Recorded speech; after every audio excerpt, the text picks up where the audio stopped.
Hello, this is Photography Gamer, welcome back to the channel. In today's episode I'm going to be looking at the photo mode in Batman Arkham Knight. I'll be breaking down the photo mode functionality, and following that I will focus on this episode's special topic, tips on capturing nighttime cityscapes, where I'll provide some advice on how you can add an epic atmosphere to your shots using cities, neon lights and other environmental features in your shots. Finally, I'll conclude the episode with some questions I've received from the virtual photography community. Okay, so Batman Arkham Knight's photo mode. Firstly, this is probably my favourite photo mode. Well, not because of the mode itself, but because of the game. It's such a delightful looking game. It's such a film noir, cinematic kind of experience, beautiful detail, beautiful cities and all that. So it's definitely one of my favourite games to photograph. But let's break the mode down. So basic functions. To enter the photo mode, pause the game and scroll down to the photo mode option. In terms of basic functions, you have the L and R analog sticks, which will move the camera. You have L2 and R2, that will do craning. Craning raises the camera or lowers the camera. That's good for top to bottom shots like aerial panoramic shots or ground level shots where you want to create a sense of epicness with the character. If you press triangle, that removes the user interface when you're ready to take your shot. If you press square, that will default or reset the image. If you use the D-pad, that will alter the settings on the tabs that we'll go through in a moment. L1 and R1 switch the tab that you're currently using, and if you press circle, that will go back. Okay, tab 1 is camera. First we have zoom. So zoom, it's pretty self-explanatory. It's a way of moving in or out of the image without using the analog sticks. So usually I would use zoom once I've composed my image, and then I want to make small adjustments to how close it is or how far away it is. Then we have tilting. That really puts the camera on an angle, so it's good if you want to create dynamism, movement, a sense of surrealness, weird sort of off-kilter images. Use tilting. I wouldn't use it a lot, but use it when you need to create movement, dynamism or surrealness. Okay, tab 2 is depth of field. Strength and focus distance. So focus distance dictates where the origin of the focus begins, whether it's 1 meter, 20 meters, whatever. And the strength dictates how much is in focus and how much is out of focus. So if you have an image with Batman, for example, and you just want Batman in focus, focus the distance to where Batman is standing, and then change the strength so that you just have everything else blurry. It's a bit temperamental. It's sometimes hard to see exactly where the focus or origin point is, but play around with it. It's got a nice soft depth of field sort of blurring. Okay, the third tab is image. We've got exposure, which is very, very, very sensitive, but that is something that's quite useful if you want to just sort of mute the image a bit or really blow it up in terms of brightness. Speaking of brightness, that's the next tab. So brightness, exposure, they do have a slightly different effect. Brightness just raises all of the kind of level of the image or lowers it. Exposure is more emphasized on the bright areas, it seems. But they both have good quality, so I'd use them both in conjunction. The fourth tab is filter. So here we just have type. With no percentage you can change, it's just type. And I'd say it's got some very nice filters. They are quite harsh though, so it's not ideal that you don't have a percentage slider to change strength, but it is what it is. Tab 5 is vignettes. Vignettes are borders on the image that are dark and progressively get lighter, with the idea being of kind of taking your eye away from the edges of the image and bringing your eye into the center. So you can have the type of vignettes and the intensity. So play around with those depending on if you want a very, very harsh border or if you want a very subtle graduated one. Tab 6 is frame. So you can choose the type of your frame and you can choose the intensity with a percentage. I don't use frames too often, but it's nice to have the option, and you've got a few here, but not too many. Final tab, number 7, is logo. So you can position it and change the size. So that's really if you want to create a mock-up poster. The logo, it's not ideal. It's not, you can't make it huge, but it's there if you just want to put a little logo in the corner to share your image on Twitter, for example, just to emphasize which game your image is from.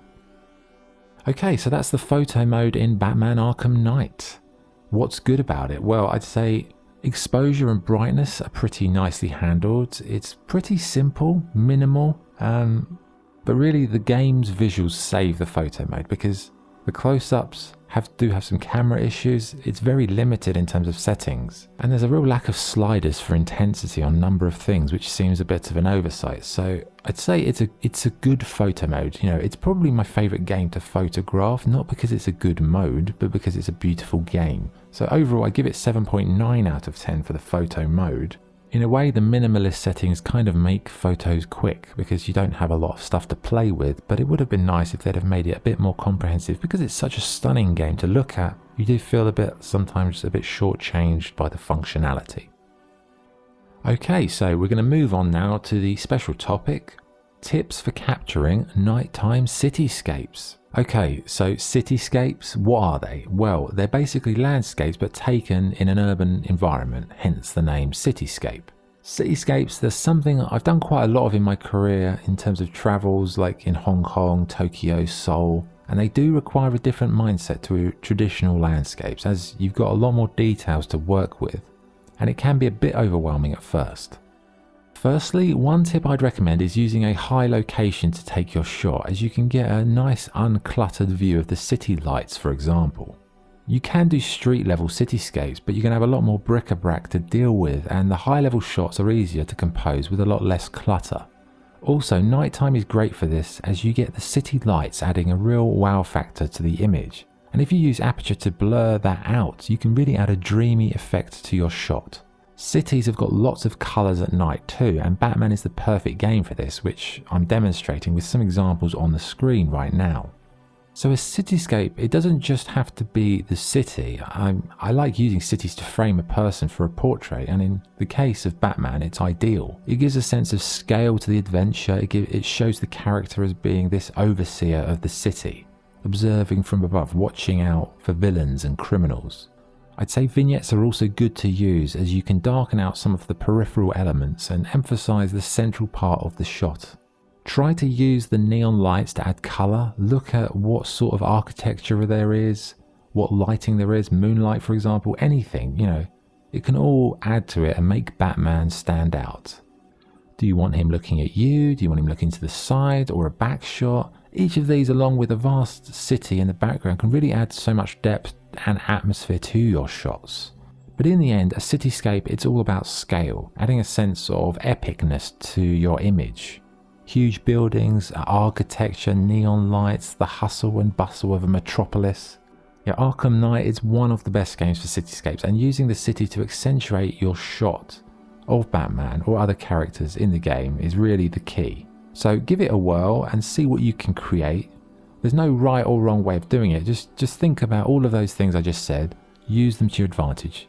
You don't have to use them all. Just pick and choose depending on what shot you're doing, with who, and go from there. Okay, so we are nearly done. Just a few questions from the community before we wrap up. Question 1. Any tips for taking action shots?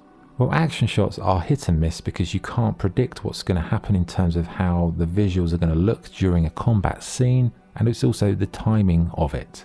The best advice for action shots is try and think what you want to do before you do it, and time your pause at the moment you think is going to be the most effective in order to capture what you want. But it's going to take a lot of failed attempts, so don't worry about if you keep messing it up. You'll mess it up many times, but when you do get it, just fix that photo in place and work on it and get it the right framing. Maybe use a bit of tilting to give it a nice sort of motion and all that kind of stuff. Question 2. I find Batman too dark to take photos. How do you add light to your shots? Well, exposure obviously is a good way of doing that. Really bump it right up. A bit of brightness. Some of the filters are useful. But also think about light. Think about directional light. Think about ambient light. Think about neon lights. Think about the environmental lights like the moon. Anything in the game that can add a brightness to it. Batman's all about contrasts because it's very film noir. It's all about light and dark, which is what, Batman, the character, and Bruce Wayne are all about. It's like two sides of the same coin. So it's kind of like using light and shadow together. So you're never going to get a fully bright image in Batman. I mean, you might in some of the interiors that are quite brightly lit, but generally it's quite moody. So you have to try and play around with it, use those functions and see how you get on. Okay, final question. What's your favourite costume to photograph in Batman Arkham Knight and why? Well, that is a tough question because in Batman Arkham Knight, the premium edition I think it's called, my god, there's so many costumes, it's ridiculous. I do enjoy the one where he's got red eyes because that's really kind of angry. The old classic Batmans, like the Saturday morning TV show one, is classic. There's a few new ones that have been added recently that look quite cool as well. I don't know if I have a favourite. You know what? Actually, I think I do. It's probably the Michael Keaton, Tim Burton Batman with Jack Nicholson. I think it was it Kim Basinger in that one as well, I think. The Batman costume just looks really cool. So that's probably my favourite one, I think. Okay, there you go. We are wrapped up again. Thank you for watching. Again, I hope it's been useful. I hope I've broken down the mode well. I hope I've given you some tips. Bit of advice on Cityscapes and a few other bits and pieces. Let me know if you've got any questions or queries regarding the content or you want to ask me anything for the next episode. In the meantime, enjoy your photo modes. I hope I'm making it easier for you to use. I hope you're enjoying my content and thanks again for all the support. This is Photography Gamer signing off. Thank you.